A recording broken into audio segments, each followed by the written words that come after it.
Қарағанды облысының прокуратурасы әлеуметтік желілерде ұлтаралық сипаттағы жанжалдардың жиілеп кеткенін ескертеді. Қазақстан Республикасының Конституциясы ұлтаралық келісімді бұзуға әкеп соғатын кез келген әрекетке тыйым салады. Ұлтаралық араздық қоғамдық тұрақтылық пен бірлікке төнетін ең қатерлі қауіптердің бірі болып табылады.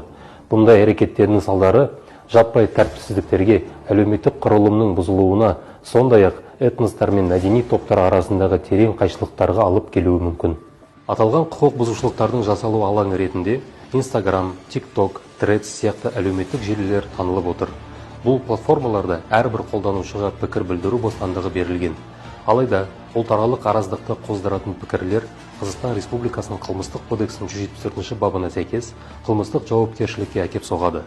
Атап айтқанда, бұл бап бойынша 2 жылдан 7 жылға дейін бас бостандығынан айыру, ал ауыр зардаптарға әкелген жағдайда 12 жылдан 20 жылға дейін бас бостандығынан айыру жазасы қарастырылған.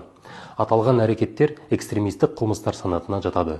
Бұндай құқық бұзушылықтар үшін кінәлі тұлғалар белсенді өкініш білдіруіне, жәбірленуші тараппен татуласуына, қылмыстық әрекеттің ескіру мерзімінің өтуіне немесе рақымшылық актісіне байланысты қылмыстық жауапкершіліктен және жазадан босатылмайды.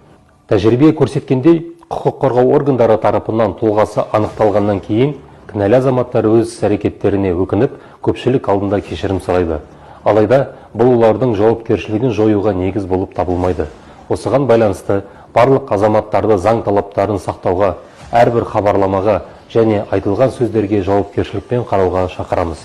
Қоғамдағы бейбітшілік пен тұрақтылықты тек ортақ құқықтық мәдениет пен өзара құрмет арқылы ғана сақтап қалуға болады.